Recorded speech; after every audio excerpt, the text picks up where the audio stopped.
네, 이번 순서는 전직 의원들의 날카로운 시각으로 정치권의 이슈와 현안들을 깊이 있게 파헤쳐보는 맞짱 토론 시간입니다. 오늘은 최민희 전 의원을 대신해서 신경민 전 더불어민주당 의원 그리고 항상 함께해 주시는 이현주 전 국민의힘 의원 두 분 나오셨습니다. 어서 오십시오. 네, 안녕하세요. 두 분 평소에 잘 아시는 사이시죠? 같은 당 의원으로 같은 당으로 네, 또 친하게 의정 활동도 네. 같이 네, 하셨었고. 의정 활동 친하게 같이 지내요. 하고 네. 잘 지냈죠. 네. 하지만 오늘도 치열한 토론 기대하겠습니다. 한번 해보죠. 네. 치열해질지 잘 모르겠지만 하여튼 네, 네. 내용은 치열하게 하겠습니다. 네, 내용 치열한 내용 기대하겠습니다. 신구 권력 간의 엉킨 실타래가 좀처럼 풀리지 않고 점점 더 꼬이는 모습인데 어떤 말씀이냐면 이번에 그 한은 총재 인선을 둘러싼 신구 권력 간의 좀 갈등 양상을 먼저 이야기를 해보겠습니다. 이번에는 그 한은 총재 인사, 그 이창용 IMF 아시아태평양 담당 국장으로 인선을 지명을 한 거죠. 그렇죠. 근데 이제 청와대는 당선인 측의 의견을 수렴했다는 입장이고 윤 당선인 측은 협의 그리고 추천한 바가 없다. 이렇게 서로 엇갈리는 약간 그 진실 게임 공방까지 벌어지고 있는데 양쪽의 이야기가 이렇게 왜 다른 건지 먼저 들어보겠습니다. 그러니까 이게 지금 시간은 촉박하고 지금 임기가 거의 다 됐거든요. 네. 그러니까 아마 청와대는 해야 된다고 보고요. 한은 총재의 공백도 좋은 일은 아니니까요. 네. 더군다나 요새 뭐 우크라이나다 또 어차피 지금 코로나 이후에 여러 가지 문제들이 있기 때문에 네. 전화 연락을 한 거죠. 근데 과연 그것이 그 전화 연락이 이제 과연 그것이 협의냐 아니냐 그 진실 공방이 지금 벌어지고 있는 겁니다. 근데 이건 뭐 청문회를 할 수도 없고 이렇게 진실 공방하다가 아마 미국에 끝날 거예요. 이미 지명을 했고 이걸 철회할 수는 없고 청문회도 해야 되고 들어가야 되기 때문에 이 절차는 진행될 수밖에 없죠. 근데 과연 이것이 협의를 정식으로 한 거냐? 아니면 그냥 지나가듯이 한 거냐? 뭐 이런 이 공방을 하다가 끝날 텐데 글쎄요. 지금 이런 민감한 시기와 민감한 이슈였다고 그러면은 좀 아쉬움은 있지만 협의를 그 정도면 협의라고 봐야 되는 거냐라고 하는 것이 지금 청와대 입장에서는 맞다고 봐야죠. 협의를 했다면 그 카운터파트, 뭐 국민의힘이든 인수위든 지금 드러나는 걸로는 저 이철희 수석하고 장제원 비서실장 사이에 했다는 거죠. 네. 근데 장제원 그러니까 장제원 비서실장은 비서실장은 그런 게 협의냐 지금 이렇게 얘기를 하는 거고요. 네네. 오늘까지 드러난 지금 조금 전까지 드러난 상황은 이건데 이걸 가지고 뭐 감사를 하겠습니까? 수사를 하겠습니까? 뭘 하겠습니까? 청문회 할 건 아니잖아요. 결국 이 공방으로 이건 지나갈 사안입니다. 그러나 좀 아쉬움은 있습니다. 조금 더 진지하고 찬찬하게 했다라면은 아쉬움은 있지만 그래 이제 그것이 협의였냐 충분한 거였냐라는 거에 대한 것은 아마 서로 논란이 있겠죠. 네, 어쨌든 그 지명한 상황에서 이제 철회는 뭐 하기 힘든 상황인 것 같네요. 네, 일단 지명을 했기 때문에 이제 법적으로는 아직 임기가 시작이 안 됐기 때문에 문재인 대통령한테 지명 권한이 있는 건 맞거든요. 네. 그러나 이제 임기가 거의 끝나가기 때문에 보통 이런 경우 관례적으로 당선자의 의중에 따라서 내정을 하죠. 그런데 그럼 당선자의 의중이 그러면 반영이 됐느냐 이 문제인데 사실 당선자의 의중이 반영이 돼야 협의를 했다고 볼 수 있는 거 아닙니까? 근데 아마 이제 뭐 이게 참 진실 게임 같긴 한데 연락이 가긴 갔는데 그냥 뭐 약간 바로 직전에 통보성으로 얘기한 거 아니냐 이런 추측도 있고요.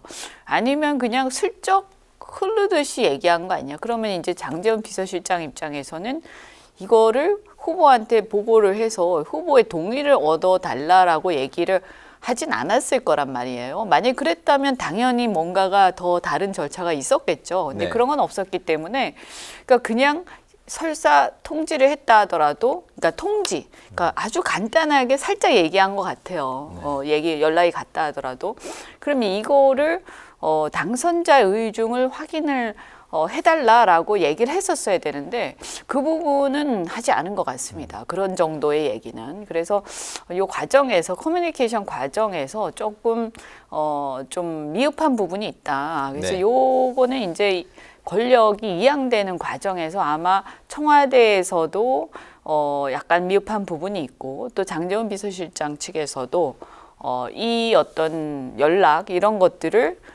좀 이렇게 이걸 어떤 협의의 성격 그래서 바로 내정할 것이다까지는 생각 못했을 수도 있죠. 그래서 사실은 약간 해프닝성도 있는 것 같기도 그러니까 하고. 이 모든 게 네. 두 사람이 만났더라면 다 해소 뭐 그냥 1초도 안 걸려서 해소될 수 있는 간단한 문제예요. 지금까지 만나지도 못하고 계속 이렇게 만나니 못 만나니 또 뭐 용산 문제 가지고 이렇게 갈등이 있고 이러다가 보니까 한은 총재 얘기가 나왔는데 저는 하여튼 빨리 만나야 된다고 봅니다. 일요일이라도 만나고 한밤중에라도 만나고 만나야지 뭐 이렇게 이런 거 가지고 이렇게 싸우고 네. 이럴 때는 아닙니다. 그래서 이제 알겠습니다. 빨리 만나긴 해야 되는데 근데 사실 이제 어떻게 보면 MB 사면 문제 이런 게 이제 문재인 대통령 입장에서는 굉장히 예민한 것이었기 때문에 거기서 뭔가 이렇게 굉장히 감정적인 골이 생겨버린 것 같아요. 근데 여하튼 간에 사실은 이창용 내정자, 네.副내정자 이분 자체에 대해서 뭐 큰 이견이 있는 것 같지는 않습니다. 양쪽에서. 그래서 이거는 오래 가진 않을 것 같습니다. 이 공방은요. 네, 네. 네. 그런데 문제가 또 이뿐이 아닙니다. 감사위원 인사 문제 그리고 무엇보다 지금 가장 뜨거운 집무실 용산 이전 문제도 관련된 협의, 뭐 퇴로가 아직까지는 전혀 보이지 않고 있거든요. 이 부분들에 대해서는 어떤 의견이신지 먼저 말씀 그러니까 부탁드립니다. 감사위원 인사 문제는 이번에 이런 이제 문제가 드러났으니까요. 이제 의사소통을 좀 더 분명하게 해야죠. 그래서 이제는 뭐 얘기가 나오면 이게 협의 과정은 이래야 되겠구나 하는 것을 양쪽도 다 알았을 거 아닙니까? 네. 사실은 문재인 정권 입장에서도 대통령 측에서도 이 정권 이양을 해주는 것은 지금이 처음이잖아요. 그러니까 약간 미흡한 부분이 있었던 것 같고요. 그래서 그 한은 총재 그 협의 과정 이런 거를 반면교사 삼아서 저는 감사위원 인사 문제는 문제 없이 잘 할 걸로 이렇게 기대를 합니다. 다만 여기 집무실 용산행 문제 이건 지금 이거는 뭐 해결의 기미가 잘 안 보이고 있습니다. 굉장히 첨예하게 부딪히고 있는 것 같은데 사실은 이제 엄격히 말하면 권한은 문재인 대통령한테 있죠. 법적 권한은요. 그래서 당선자, 그러니까 이건 인수위가 하는 그 권한의 범위는 아니고 이건 당선자가 당선자 앞으로 대통령이 될 사람이 그 공약을 이행하는 어떤 과정에서 이 임기가 시작되기 전에 전임자에게 그것을 집행하고 예비비를 써달라라고 요청하는 과정인 거죠. 네. 법적으로 보면요. 그러나 이제 실질적으로는 이미 임기가 끝나고 다 이양되는 과정이 있기 때문에 관례적으로 요청을 하면 다 들어주죠, 보통은.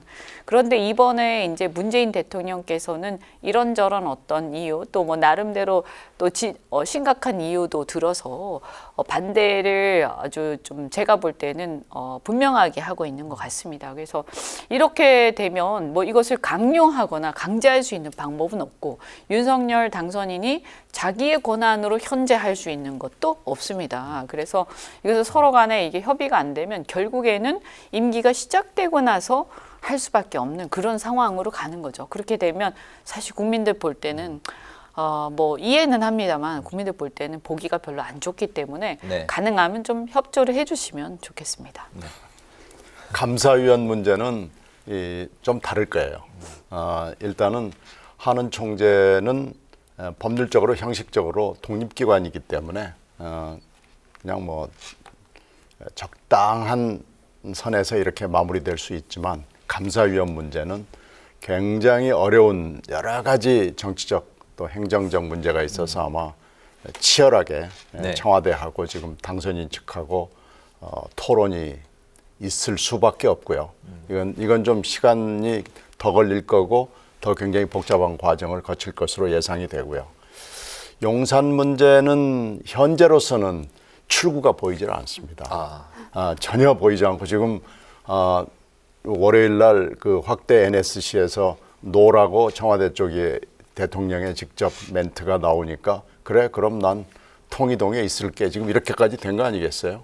난 통이동에서 먹고 잘 수도 있어 지금 여기까지 간 겁니다. 그래서 네. 감정의 골이 굉장히 크기 때문에 이걸 단시간 내에 해결할 수 있는 방법이 현재로서는 보이지 않습니다. 다만 이것도 만나서 두 사람이 해결을 하는 수밖에 없고요. 그것을 그러면 끝까지 5월 9일 밤 12시까지 막을 것이냐 하는 문제도 거기서 결론이 나야죠.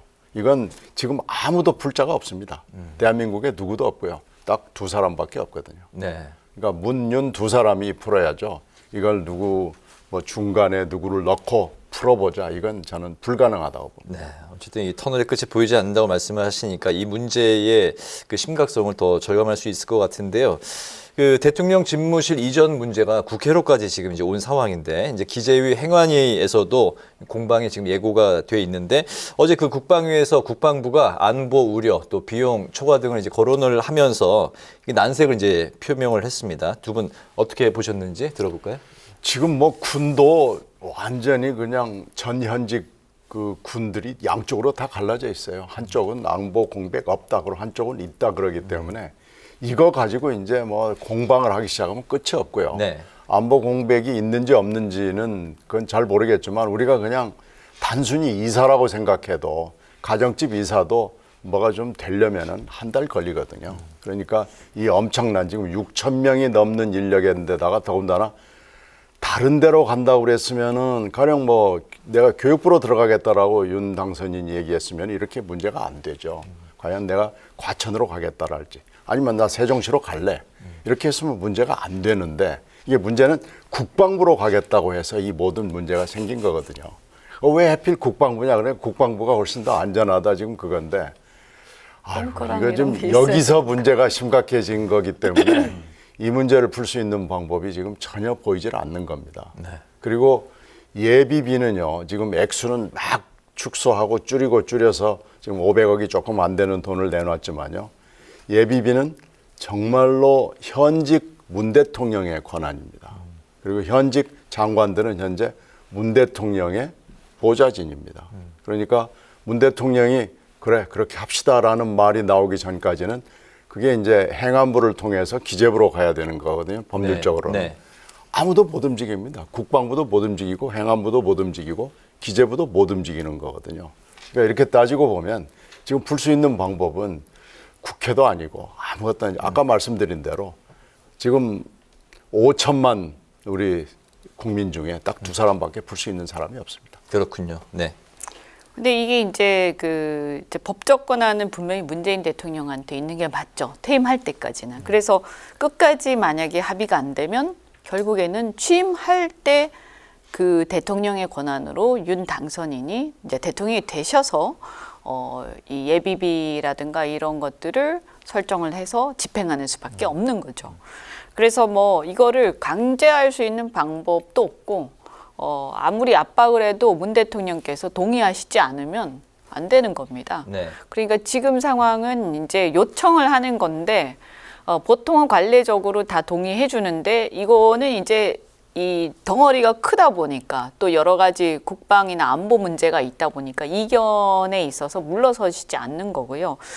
저희 입장에서는 물론 이제 걱정하는 부분이 있는 건 알겠지만 그래도 이 좀 당선자가 이제 새로운 정부가 시작이 되는데 좀 적극적으로 좀 협조를 해주시면 좋지 않겠냐 이런 생각이고요.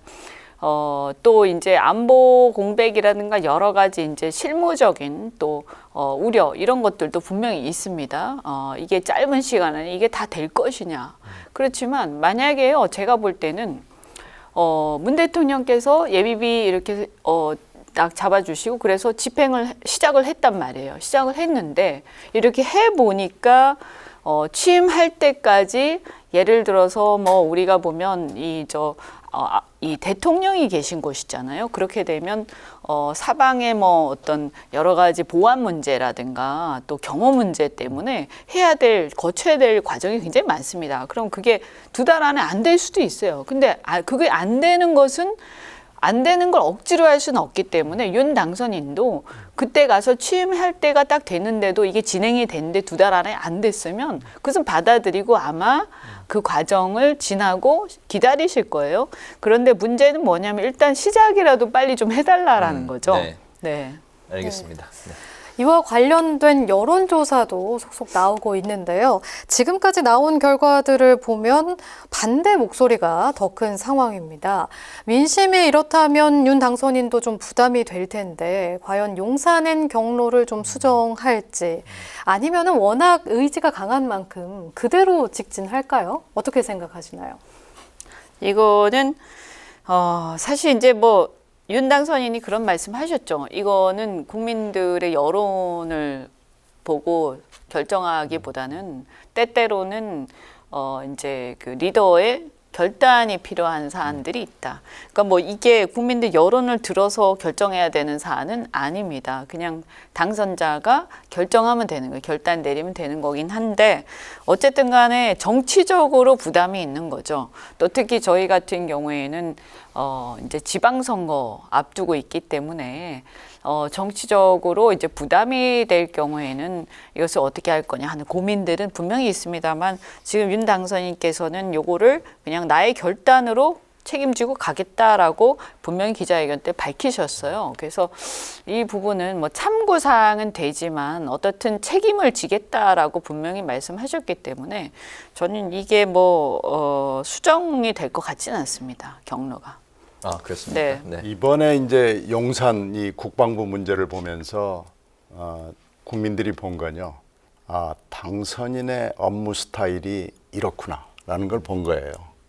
그냥 가는 겁니다. 직진하고 내 철학이고 소신이고 소명이고 뭐 하여튼 이건 내가 반드시 해야 될 일이다 하고 판단해서 가는 거다. 그러니까 광화문 시대를 바로 용산 시대로 바꾸고 그것도 굉장히 안보를 중시한다고 그러는 보수의 입장에서 바로 국방부로 직진해 들어간 거거든요. 그러니까 이건 양보하거나 수정할 것 같지는 않아요. 그 가능성은 저도 뭐 없다고 보는데 국민들이 지금 깜짝 놀란 건 야, 당선인이 스타일이 이렇구나. 앞으로 이렇게 가는 거 아니냐. 그러니까 자기 편만 보고 자기 측근들만 보고 아니면 당선인 본인의 소신에 따라서 앞으로 매사를 이렇게 가는 거 아니냐. 그러면서 이제 지금 뭐 아무것도 안 나온 거란 말이에요. 인사도 안 나왔지, 법안도 안 나왔지. 지금 겨우 어제 예산 얘기가 지금 처음으로 나온 거 아니겠습니까? 이걸 보면서 야, 앞으로 5년을 그러면은 이렇게 가는 건가 하는 데에 대해서 사실 깜짝 놀란 겁니다. 그러니까 이게 지금 아니 교육부나 중소벤처기업부로 가는 게 아니에요. 국방부로 지금 가고 국방부로 어떻게 보면 쳐들어가는 겁니다. 그러니까 이런 문제를 이렇게 처리하는 걸 보고 지금 굉장히 국민들이 놀란 겁니다. 이게 이제 처리하는 이제 소통하는 어떤 절차나 방식 여기선 좀 아쉬움이 있어요. 그래서 용산으로 결정되는 과정 이런 것도 그렇고 이 어떤 기간에 대해서도 조금 더 융통성을 보여주면 좋지 않을까 하는 내부적인 또 약간의 걱정, 우려 이런 것도 분명히 저희 내부에 있습니다. 그런데 이제 당선인이 매사에 그럴 것 같다라고 말씀하셨는데 그건 좀 두고 봐야 될 것 같아요. 왜냐하면 그러니까 지금 이 청와대를 이전하는 것, 집무실을 이전하는 문제는 어떻게 보면 당선인 입장에서는 처음 하는 일이잖아요. 처음. 그러니까 공약 중에서 가장 상징적인 것 중에 하나고 예컨대 이제 공약 여러 가지가 있었지만 제가 볼 때 좀 상징적인 거가 예를 들면 여가부 폐지라든가 또 뭐 이런 문제, 집무실 이전 문제 이런 거였던 것 같습니다. 그래서 이것이 그냥 단순히 장소를 옮기는 게 아니라 당선자 측의 입장에서는 하나의 상징적 사건이 돼버린 거예요. 그러다 보니까 또 처음 하는 일이고 그래서 굉장히 이 부분에 대해서 밀리지 않고 이것을 좀 소신껏 한번 해보고 싶다라는 그런 게 좀 있으니까 한번 좀 지켜봐 주시고 네 저는 그렇게 앞으로 됐으면, 좀 보면서 네. 다른 것들은 이렇게까지 이렇게 드라이브를 걸진 않을 수도 있다라는 생각이 듭니다. 알겠습니다. 제발 그렇게 해야죠. 알겠습니다. 윤석열 당선인이 최근에 북한의 방사포 이제 그 발사를 고리로 9.19 남북 군사 합의 위반 문제를 이제 들고 나왔습니다. 그 서욱 국방부 장관은 합의 위반 지역이 아니다 이런 입장을 보였는데요. 이 시점에서 윤석열 그 성렬 당선인이 남북 군사 합의 위반 언급을 한 어떤 의도가 있는 것인지 두 분은 어떻게 생각하십니까? 그건 지금 전혀 해석이 다른데요. 9.19 합의의 정신은 물론 남북한 간에 이만큼의 갈등이라도 없었으면 좋겠다라는 게 네. 정신인데 그 문면을 하나하나 따져보면 분명히 완충지대의 문제, 그러니까 버퍼존의 문제가 있습니다. 그래서 그 북쪽이나 남쪽에서 하는 일에 대해서는 남북한 양측 정부가 하여튼 별로 그렇게 신경 쓰지 마라 하는 그게 또 행간에 있기 때문에 지금 뭐 이렇게 해석을 하다 보면은 정신으로 따지자면 윤 당선인의 얘기가 맞을 수도 있지만은 문면으로 보면은 서욱 장관의 얘기가 맞죠. 네. 예. 네. 어쨌든 뭐 저 9.19 합의에서 그때 합의한 사안은 그러니까 군사 분계선에서 5km 이내에 이렇게 발포를 했을 때, 그 다음에 또 이 해상에서는 어쨌든 그 초도 이남에서 발포를 했을 때 뭐 이런 거 아닙니까? 그러면 이번에 쏜 거는 보니까 어쨌든 한 200km 정도, 네, 200km 정도 거리가 있었던 것 같아요. 그래서 엄격하게 해석을 했을 때는 9.19 합의가 위반되었다. 이 명시적으로 위반되었다라고 말하기에는 조금은 이렇게 확대 해석했다 이런 비판을 들을 수도 있는데요. 취지는 이제 이 합의의 어떤 정신을 위반하고 무단으로 이렇게 발포를 했다라는 데 있는데 조금 이제 강조를 하려고 했던 것 같아요. 네네. 그래서 제가 보니까 당선자가 안보를 굉장히 중요하게 생각을 하고 특히 북한하고의 여러 가지 평화 합의 이런 것들에 대해서 이것이 과연 실효성이 있느냐, 또 더 나아가서 북한이 이걸 제대로 지키고 있느냐라는 것에 대해서 상당히 민감하게 생각하고 있기 때문에 이번에 이런 것들을 좀 강조함으로써 본인의 어떤 안보에 대한 경각심 이런 것을 좀 강조하려고 했던 거 아닌가, 알겠습니다. 예, 이렇게 네. 이해하시면 될 것 같습니다. 네. 이번엔 민주당 이야기를 좀 나눠보도록 하겠습니다. 이제 집권이 하게 되면, 정권이 바뀌게 되면은 거대 야당이 되는 건데, 내일 차기 원내대표 선거가 열립니다. 그럼 원내 지휘봉은 누가 쥐게 될지, 새 원내 사령탑의 어깨가 참 무거울 것 같은데요. 어떤 인물이 될 거라고 보시는지, 먼저 신 의원님 말씀 부탁드립니다. 지금만 거론되는 분들이 한 5분 네. 정도 되고 지금 각 계파를 대표해서 나왔는데 지금 현재 이재명계를 대표해서 나와 있는 박홍근 의원 그리고 또 정세균계가 또 2분이 있고요. 이제 친문계라고 해서 또 2분이 지금 나와 있습니다. 그런데 결국은 18표 이상을 얻은 사람들이 자기 정견 발표를 하게 돼 있거든요. 그리고 나서 과반을 얻어야 되니까 87표를 얻어야 됩니다. 그러니까 87표를 얻을 수 있는 사람이 누구냐. 그리고 어차피 합종 연영이 마지막 판에 벌어질 것이기 때문에 합종 연영에서 가령 정세균계가 떨어진다면 이분들이 또 어떤 태도를 취할 것이냐가 결국은 향방을 결정하게 될 겁니다. 그래서 현재는 지금 2강으로 얘기들을 하고 있는데요. 양박인가요? 뭐 지금 그렇게 2분 양박이 세다고도 얘기를 해요. 그렇게 네. 따지면은 결국은 정세균계에 있는 분들이 어느 쪽으로 갈 것이냐라는 것이 결정타가 되겠죠. 그래서 지금 거기서 되는 분이 일단은 앞으로 1년 동안 윤석열 신행정부하고 이제 딜을 해야 되는 아주 중차대한 게 되고 또 하나는 민주당의 앞으로의 방향을 결정하게 될 겁니다. 8월 전당대회에서도 누가 대표로 되느냐도 원내대표하고도 관련이 있고요. 네. 여기서 이제 새 과시가 어디가 되느냐라는 것이 결국은 8월로 또 연장이 될 거거든요. 그래서 내일 선거는 앞으로의 민주당의 향배 그리고 윤석열 신정부와의 어떤 태도 그래서 굉장히 중요한 나침반이 되는 거죠. 그렇군요. 알겠습니다. 네. 네. 이게 이번 대선 결과하고도 이제 그 대선 결과 연장선상에서도 좀 봐야 되는데요.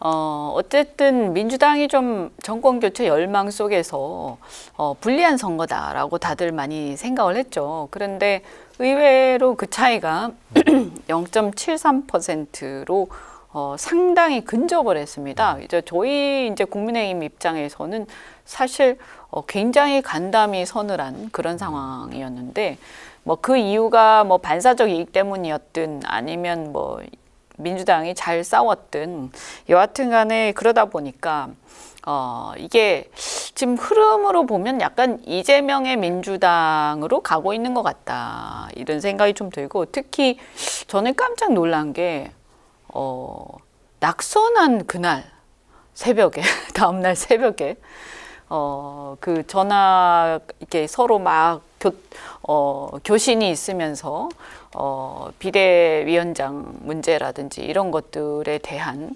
의견들이 나눠졌다는 거 아닙니까? 그래서 네.